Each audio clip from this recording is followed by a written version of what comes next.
उज्जैन में एक चांडाल रहता था। वह संगीत का मर्मज्ञ था। उसमें विष्णु भगवान की भक्ति कूट कूट कर भरी थी। वह सदाचारी था और व्रत का दृढ़ता से पालन करता था और प्रत्येक महीने के एकादशी तिथि को निराहार और निर्जल रहकर उपवास करता और रात्रि में जागरण करता था और प्रेममय हृदय से भगवान के नाम, रूप, लीला और धाम का गीत गाया करता था। उसका यह नियम था जो कभी भी भंग नहीं होता था। द्वादशी तिथि को वह दामाद, कन्याओं और भांजों को भोजन कराकर स्वयं भोजन करता था। एक बार एकादशी को वह भगवान के लिए वन से फूल लाने गया। अच्छे अच्छे फूलों के चयन में वह मग्न था। इसी बीच एक ब्रह्म राक्षस ने उसे पकड़ लिया और उसे खाना चाहा। चांडाल ने प्रार्थना की कि आज तुम मुझे छोड़ दो, कल खा लेना। आज रात को एकादशी का जागरण और कीर्तन करना है। भगवान के कार्य में तुम्हें विघ्न नहीं पहुंचाना चाहिए।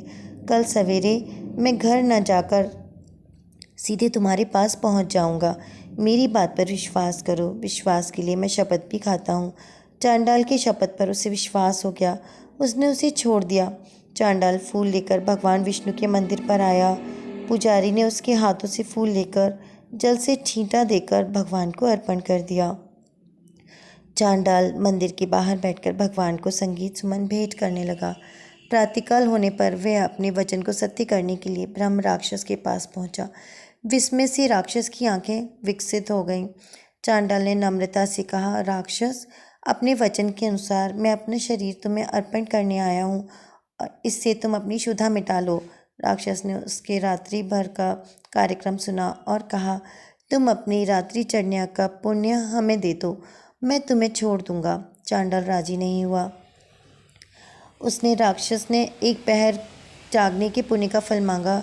चांडाल फिर भी उसे न मानते हुए बोला, तुम इधर उधर की बातें क्यों करते हो? तुम में मुझे खाने की बात हुई थी तो न कि पुण्य देने की। मैं अपने उपवास का एक क्षण का भी पुण्य तुम्हें नहीं दे सकता। तुम मुझे खाकर अपना वचन पूरा करो।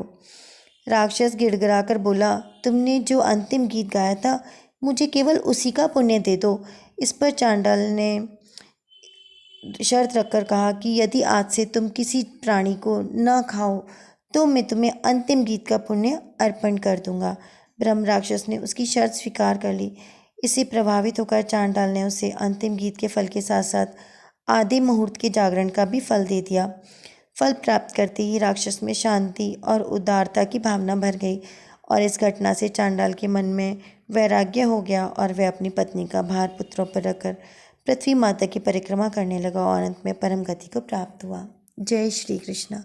दोस्तों, अगर आपको मेरी कहानी अच्छी लगी हो तो आप मेरी वीडियो को लाइक करें और चैनल को सब्सक्राइब करना ना भूलें।